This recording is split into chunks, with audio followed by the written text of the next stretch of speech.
Selamat sore rekan-rekan AER Center for Legal Studies. Kembali kita berjumpa di Rabu sore jam 17 sebagaimana program 15 Minutes Law Literacy, bikin sahabat melek hukum dalam waktu 15 menit saja. Saya Hyang dan sudah hadir bersama saya Pak Hanan Nugroho. Beliau adalah salah satu ilmuwan peneliti kebanggaan kami, khususnya di bidang energi. Di bidang energi, Bapak Insinyur Hanan Nugroho, MSc, MSP. Beliau adalah perencana ahli utama bidang energi dan sumber daya mineral dari Bappenas. Gitu. Pak Hanan, terima kasih banyak sudah meluangkan waktu. Boleh dibantu sama staf yang ada di situ untuk memposisikan duduknya Pak Hanan supaya rekan-rekan bisa mengenali Pak Hanan dengan baik. Pak Basilius juga terima kasih sudah bergabung. Pak Hanan, kita langsung saja. Jadi kalau bicara transisi energi, itu tentu maksudnya adalah transisi energi dari yang konvensional menuju energi terbarukan, energi baru dan terbarukan, atau menuju cita-cita net zero emisi di tahun 2060, kan begitu.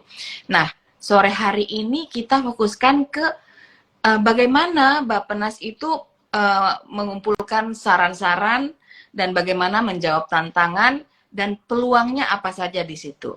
Itu yang ingin kita fokuskan. Untuk menuju ke situ, sebagai pembuka, saya ingin menyampaikan perhatian dunia pada Indonesia terfokus salah satunya pada transisi energi. Nah, Pak, ini bukan hanya di Indonesia udah cukup hot. Juga di belahan dunia lainnya secara global begitu hot sekali nih, panas sekali membicarakan tentang climate change, tentang transisi energi gitu ya, penurunan emisi sampai dengan carbon trading gitu, dibicarakan oleh pemimpin dunia. Belum lama ini di G20 yang kebetulan bertempat di Indonesia, di Bali.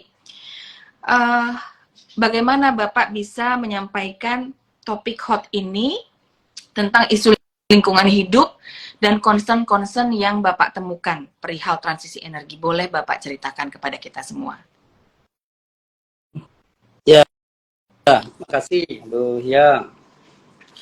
Ya, concern masalah bumi yang climate change cukup lama ya, mungkin tahun 80-an dulu ada KTT bumi dan sebagainya. Terus kemudian bahwa upaya untuk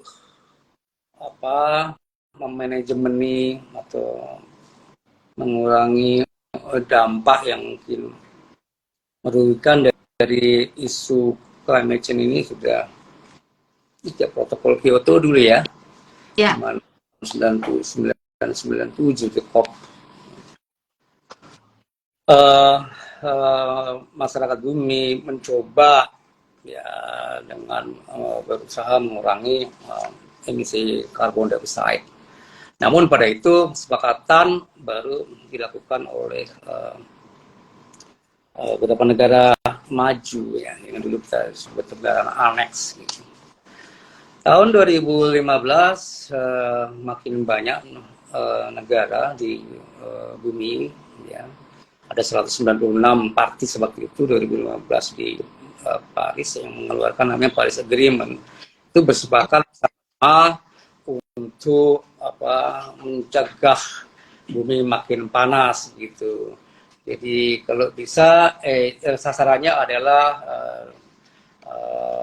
menjaga supaya naiknya tidak lebih dari 2 derajat di bawah 2 derajat Celcius, di bawah pre-industrial dulu ya, dan kalau mungkin malah itu 1,5 derajat di atasnya pre-industrial temperatur waktu itu. Ya. Ya, tentu saja sebagai salah satu negara yang kemudian juga meratifikasi baik protokol Kyoto maupun Paris Agreement, ya perlu menyusun langkah-langkah gitu untuk Hmm. uh, uh, komitmen itu. Gitu. Jam Menyusun sore. Terus ya, terus gimana lagi tadi ininya apanya apa isu yang diberikan tadi yang gimana lagi saya? ya, kalau concernnya ke Indonesia, Pak, mengingat bisa dikatakan Indonesia itu kan punya hutan yang begitu luas gitu ya. Mungkin masih nomor 3 besar dunia lah ya. Tapi juga menjadi fokus perhatian juga nih transisi energinya gitu untuk segera beralih dan sebagainya begitu. Uh, Menyambut tadi yang Bapak katakan tentang bumi makin panas dan kita sudah agree, kita sudah ratifikasi Paris Agreement yang didahului sebelumnya oleh Kyoto Protocol. Langkah-langkah apa Pak yang Indonesia siapkan Pak untuk ke sana, untuk ke arah sana? Ya tadi bahwa Indonesia itu penting jadi dalam konteks ini di dunia karena ya penduduknya besar, ekonominya juga cukup besar, memiliki sumber-sumber daya energi renewable yang besar maupun yang non renewable. Juga ada sumber-sumber daya alam lainnya, laut luas, hutan dan sebagainya. Jadi Indonesia diharapkan untuk bisa berpartisipasi di situ. Kita sendiri juga mesti melihatnya karena kita terletak di Katulistiwa, punya banyak, begitu terus kita apa banyak punya pulau-pulau kecil gitu, jadi concern kita untuk berpartisipasi dalam transisi energi di mana akan menggunakan lebih banyak renewable energy dibandingkan bahan bakar fosil yang selama ini kita praktekkan. Itu menjadi penting. Langkah-langkahnya, nah ini yang Langkah-langkahnya. Langkah-langkahnya apa yang dia yang ingin ditanyakan secara spesifik ya. Tapi pada dasarnya adalah bagaimana ke depan itu kita meningkatkan pangsa dari energi terbarukan, yang mulai fotovoltaik, dari bayu, dari geothermal dan sebagainya, dan berusaha ya tadi menaikkan pangsa energi artinya berusaha dengan saat sama menurunkan pangsa pemanfaatan bahan bakar fosil. Batu bara kita masih menggunakan sangat banyak, demikian juga minyak dan gas. Itulah kira-kira garis besar yang mesti ditempuh begitu. Dan pemerintah saya kira banyak aktor ya, banyak juga kementerian itu sudah berusaha mengarah ke sana gitu. Tadi yang mencoba menyusun apa tadi yang misalnya zero net emission tahun 2060. Pak, tadi Bapak menyebutkan kan potensi-potensi yang Indonesia punya sebenarnya untuk bertransisi menuju energi terbarukan untuk mengurangi emisi sampai net zero emisi di 2060 itu ada potensi bayu, kemudian potensi angin ya, tenaga angin gitu, energi dalam hal ini untuk sektor energi kelistrikan, ketenaga listrikan, pembangkit ketenaga listrikan, kemudian air gitu dan potensi mungkin solar dan geothermal begitu. Posisi Indonesia itu di mana kita ingin tahu sekarang ini sebelum nanti bicara tentang roadmap dan bagaimana posisi Indonesia baik di kancah global maupun di internal, karena untuk urusan transisi energi ini yang kami aware, yang kami sadari itu kan melibatkan banyak sektor ya Pak ya. Ada sektor Kementerian ESDM tentunya, Kementerian Lingkungan Hidup, Energi Nasional, KEN, Kementerian Keuangan, BUMN, juga pengaturan manajemen untuk financing dalam hal energy transition mechanism country platform gitu. Posisi Indonesia itu sudah mana Pak dalam mengkonsolidasikan hal itu di dalam internal, dan posisi Indonesia di mata global untuk progressing transisi energi ini. Oh,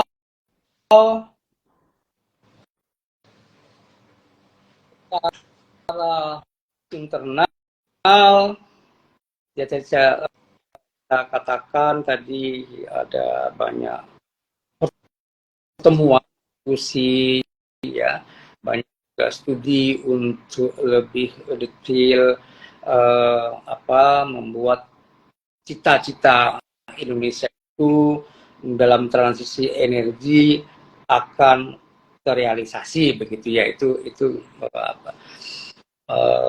garis besarnya. Namun bagaimana itu kemudian akan diterapkan, ini saya kira masih banyak tantangan yang dihadapi ya.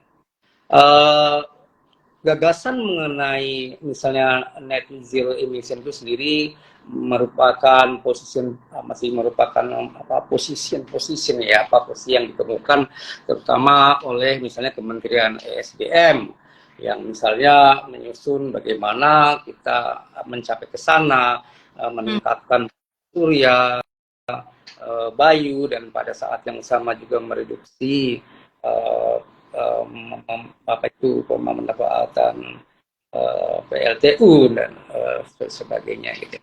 Kita masih membutuhkan sebenarnya adalah misalnya tadi peraturan-peraturan atau hukum ya, law yang cukup kebijakan peraturan hukum yang menyatakan bahwa ini adalah transisi energi yang akan kita lakukan. Sementara ini di bidang energi kita punya peraturan pemerintah nomor 19 kebijakan energi nasional. Dalam peraturan itu lihat bagaimana ada rencana untuk mencapai bauran energi yang lebih sehat ke depan dengan meningkatkan renewable energy. Tapi juga di situ sebenarnya masih menemukan pangsa yang cukup besar buat batu bara gitu. Nah, kita membutuhkan itu gitu. Jadi undang-undang yang lebih tegas gitu ya, menyatakan bahwa ini adalah skenario energi yang akan kita lakukan. Nah, itu sampai sekarang sedang dalam pembicaraan. Lalu kemudian eksternal ya. Jadi kalau tadi dalam Paris Agreement itu masyarakat dunia ya yang berpartisipasi untuk mencapai target capaian Kesepakatan Paris itu Mas Nugar diminta bikin NDC yang apa itu National Determined Contribution yang Indonesia submit itu gitu. Indonesia submit dan tadi kan masih menghadapi tantangan bagaimana mewujudkan itu secara nyata di lapangan.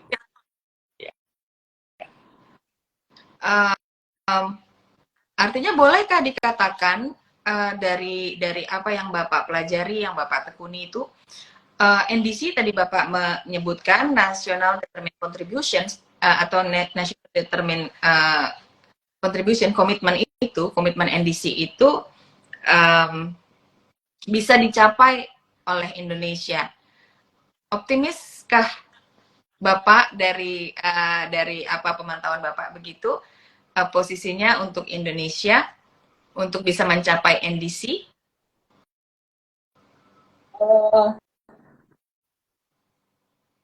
Kita mesti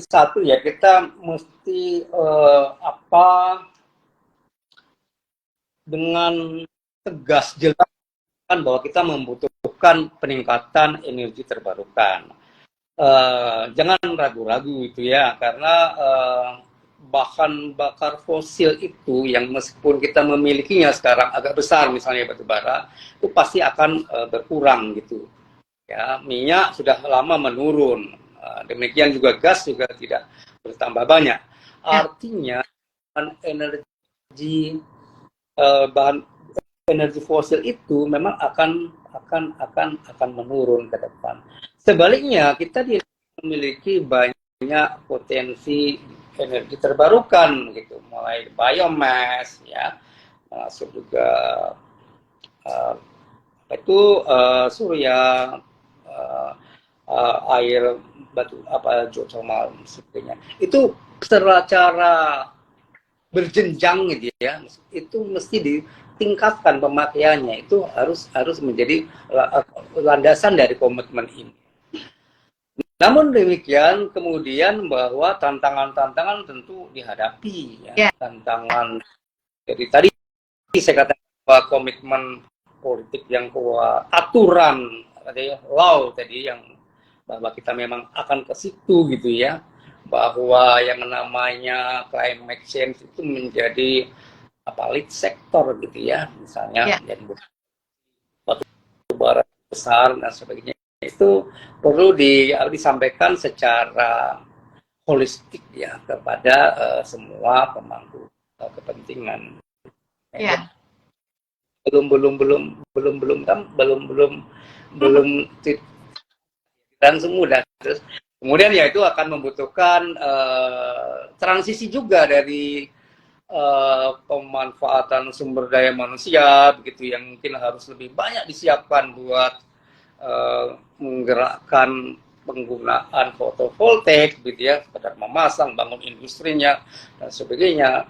Kemudian juga mungkin sedikit mengubah institusi mulai gitu. Jadi dengan lebih mengedepankan, meningkatkan posisi dari isu climate change ini ya, dibandingkan dengan ada masalah di keuangan dan sebagainya. Sebenarnya itu juga harus diurai, dan juga Indonesia itu kan terdiri dari macam-macam, banyak pulau gitu, banyak region, itu juga penting diidentifikasikan bagaimana energi dilakukan. Iya, jadi Bapak mengatakan kalau secara internal itu posisi dan perkembangannya itu perlu kebijakan atau aturan yang lengkap dan tegas gitu. Selain juga pengaturan tentang pendanaan ya, keuangan. Kemudian meningkatkan ke arah energi terbarukan itu bisa lebih tegas. Dari eksternal, masyarakat dunia memang harus kontribusi melalui pencapaian NDC itu yang sudah komitmen sama-sama. Pak, kalau kita akan membuka pertanyaan nanti, tapi untuk menyambung sedikit, tadi Bapak 2 kali menyebutkan dibutuhkan aturan hukum yang jelas gitu. Kalau dari pandangan Bapak, dari yang Bapak tekuni, itu apa yang perlu diatur dan belum diatur, Pak? Terkait transisi energi ini, apa Bapak bisa memberikan pandangan?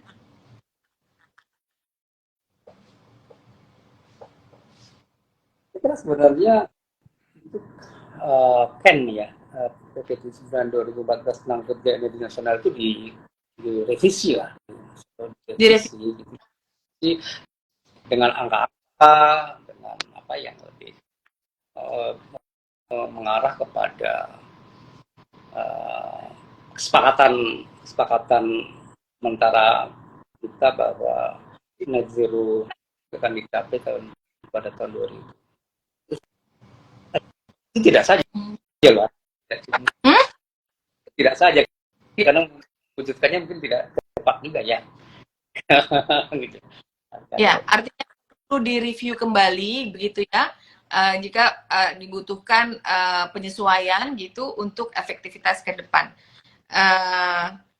So climate change adalah lead sector saat ini dan perlu diberi perhatian secara holistik.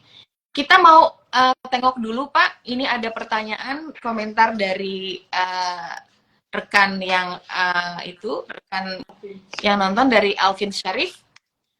Pak Hanan mau tanya, bagaimana strategi Bappenas dalam rencana kerja pemerintah tahun 2024. Wih, progresif sekali pertanyaannya, terutama dalam bidang sumber daya mineral dan batu bara. Pembangunan infrastruktur untuk mendukung transisi energi. Ya, ini mungkin terkait dengan RPJP-nya Bappenas, peran Bappenas gitu. Barangkali bisa diberikan pencerahan.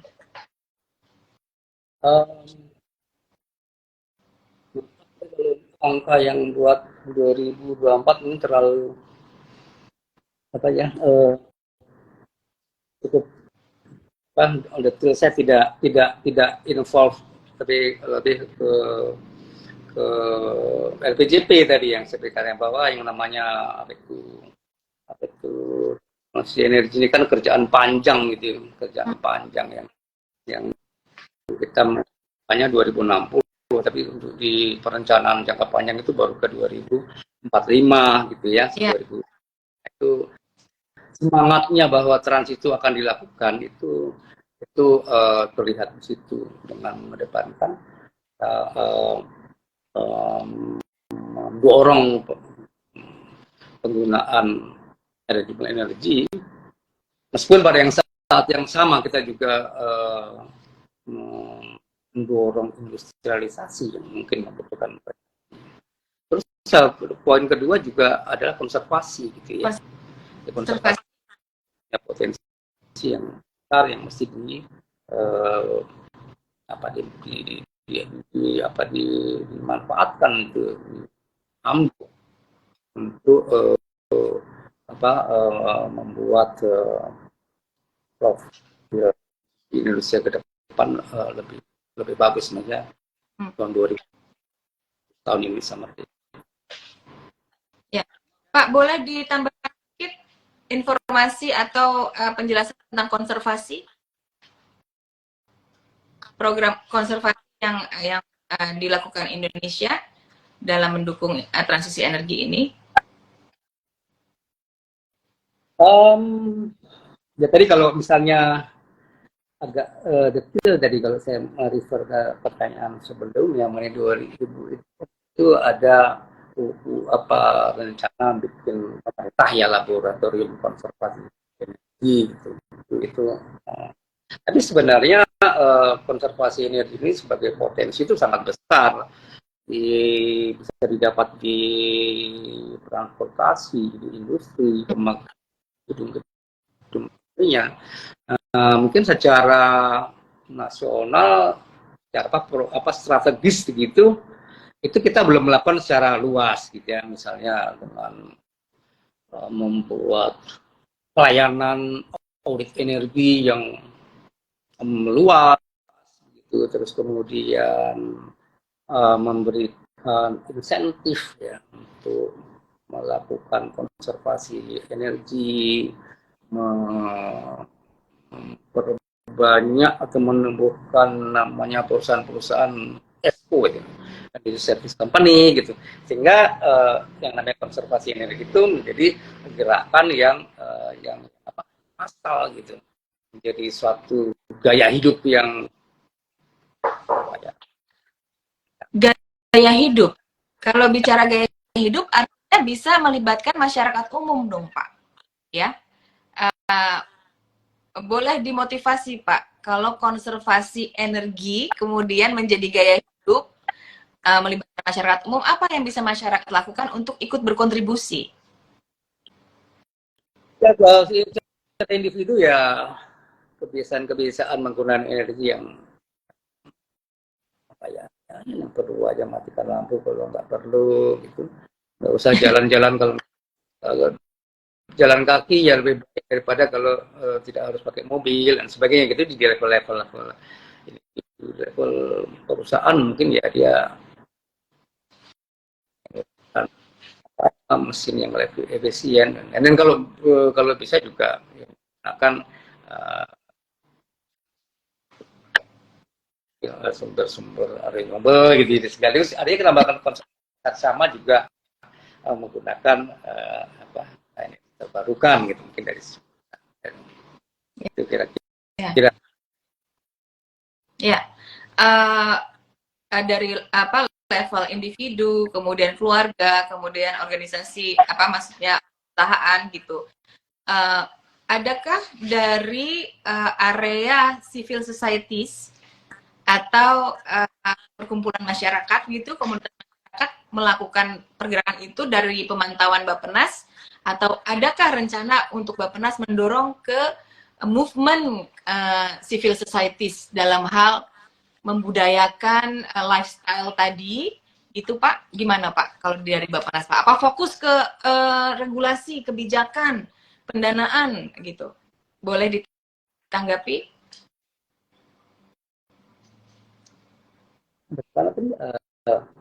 Ya, saya ini mau saya mungkin menjawabnya tidak terlalu formal berdasarkan studi apa yang kemudian kita Oke, dari pribadi pasien.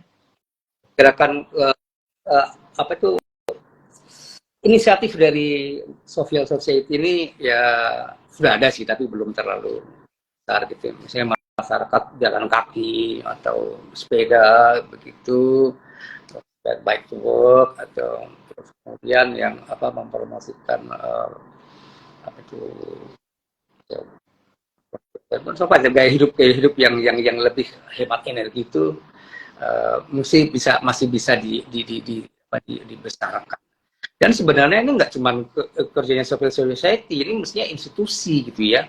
Jadi kita mesti juga mempunyai institusi yang cukup kuat dan besar gitu yang menggerakkan ini. Seperti juga misalnya ada institusi kuat untuk memproduksi batu bara atau minyak begitu ya. Gitu. Tapi kalau ini merupakan bagian saja atau tidak dilakukan secara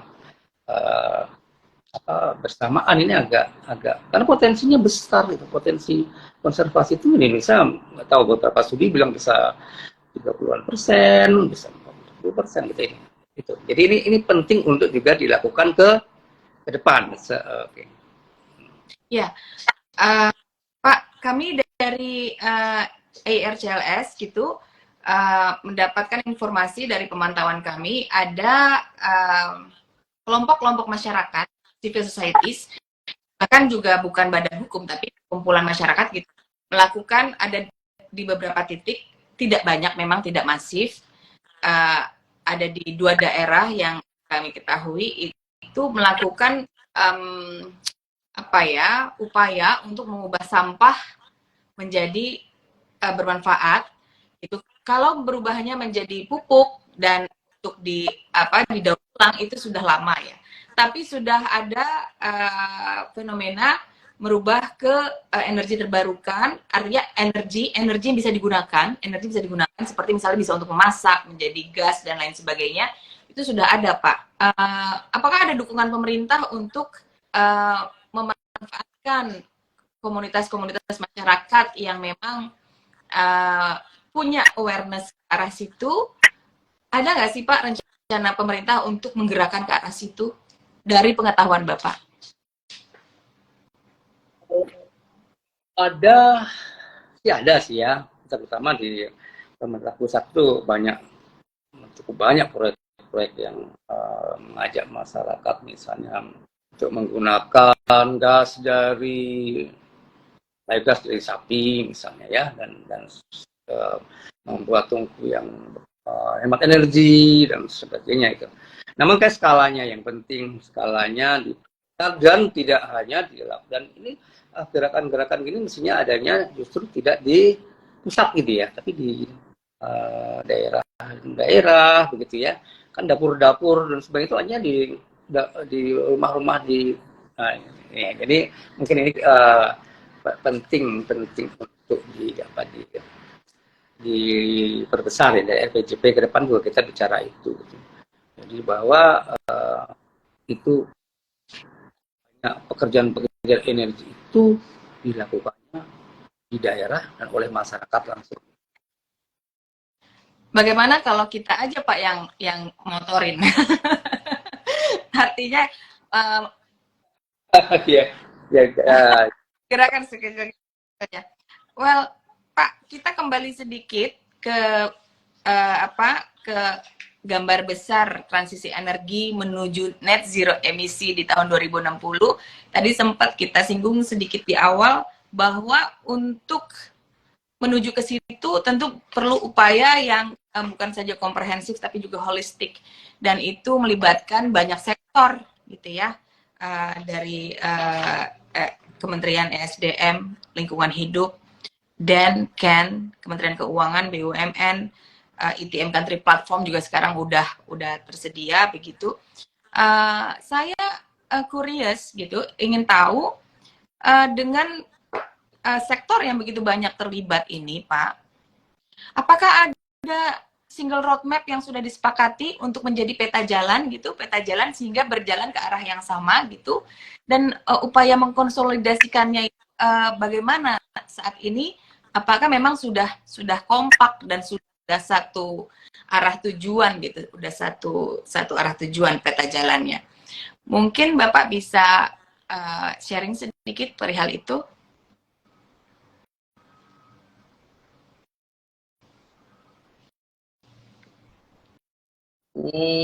Roadmap ya, kalau sebagai konsep-konsep sih ada ya beberapa gitu, tapi yang dibutuhkan adalah bahwa itu akan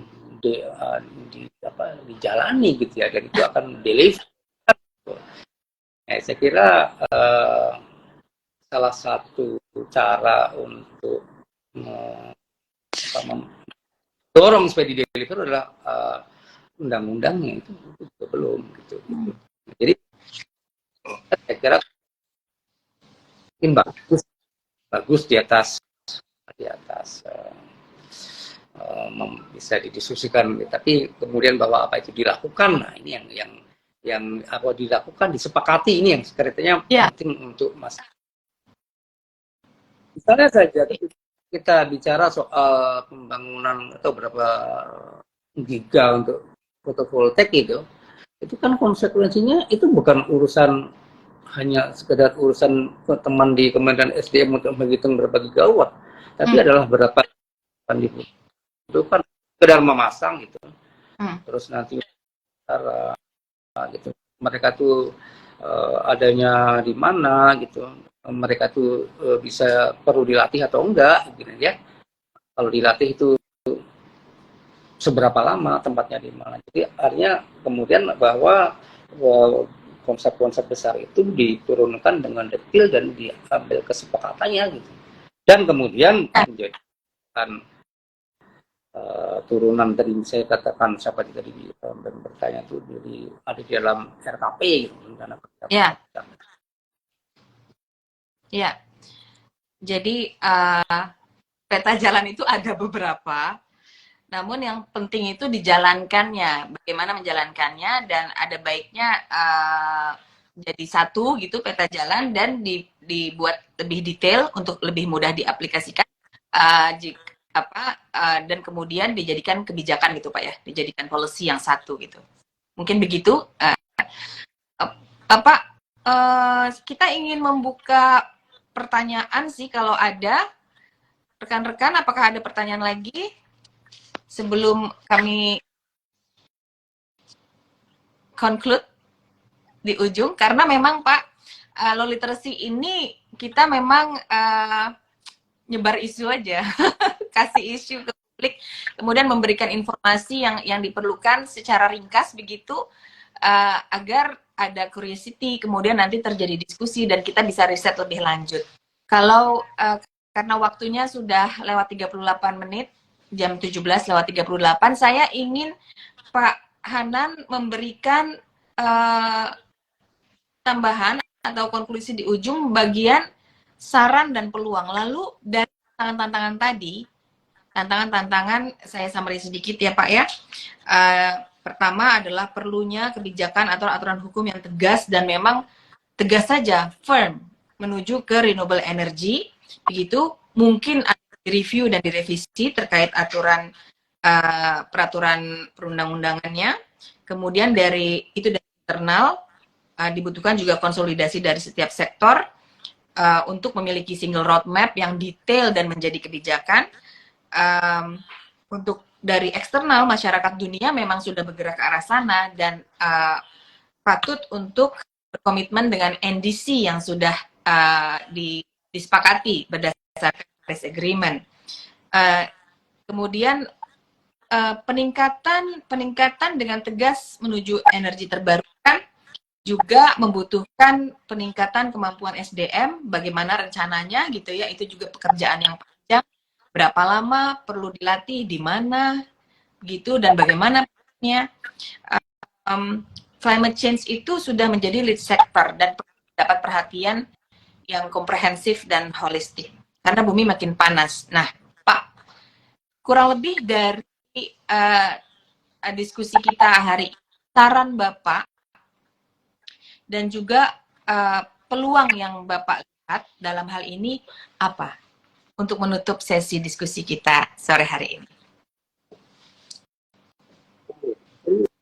Untuk yang sudah sangat bagus kayaknya merangkumkan ini. Bisa aja.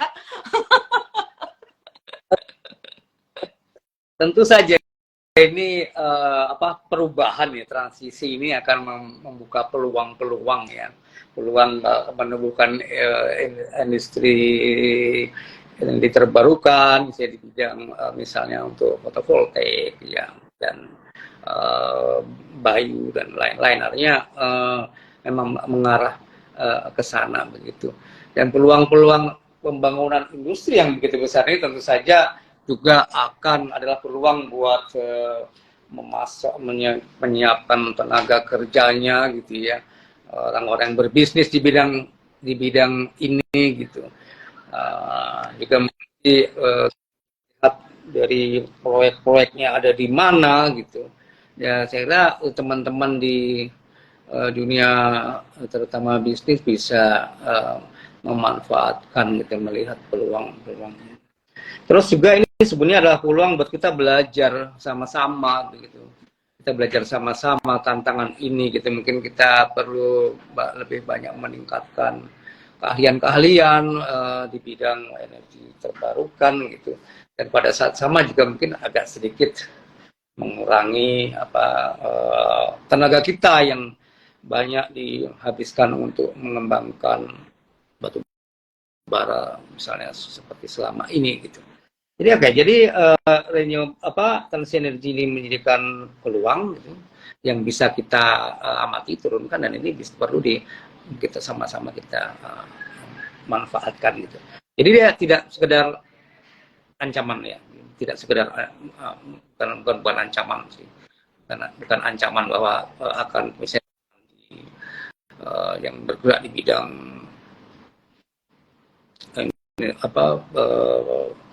bahan bakar fosil akan kekurangan, akan kehilangan, itu tidak. Tapi kita sama-sama bisa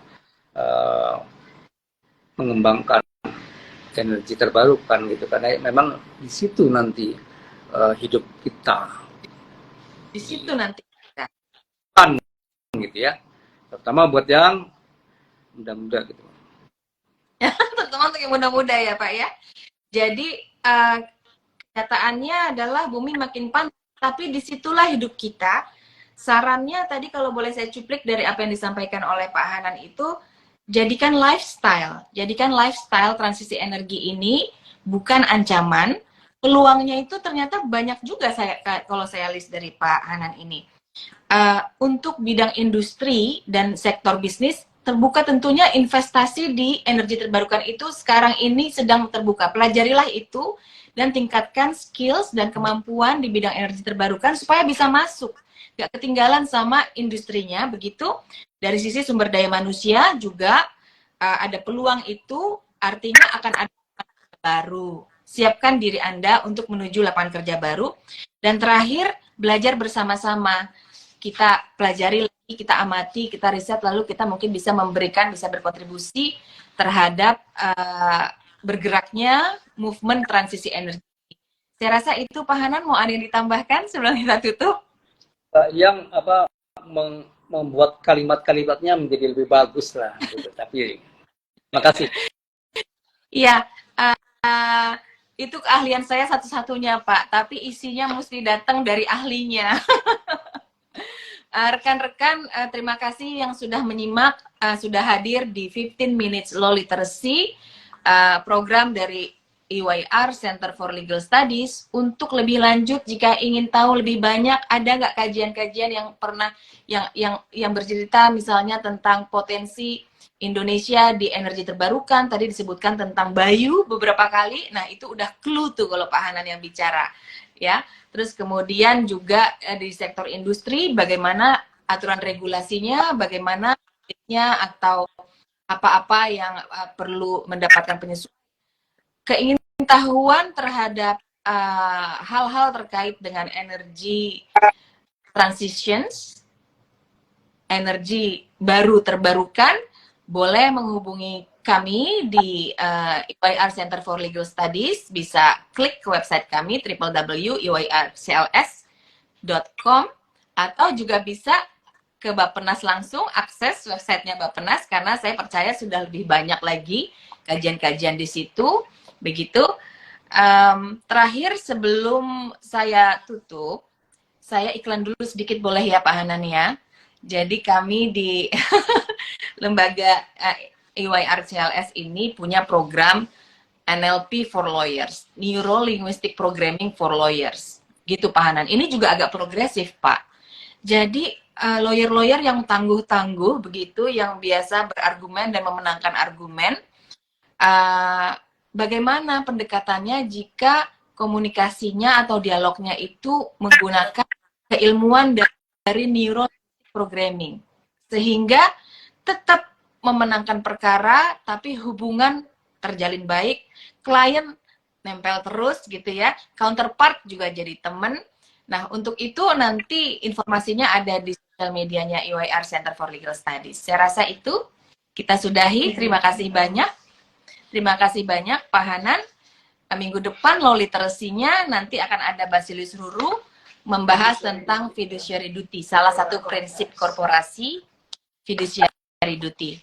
Thank you Pak Hanan, kita ketemu di ruang meeting sebentar lagi. Selamat sore rekan-rekan EYR CLS. Wassalamualaikum warahmatullahi wabarakatuh.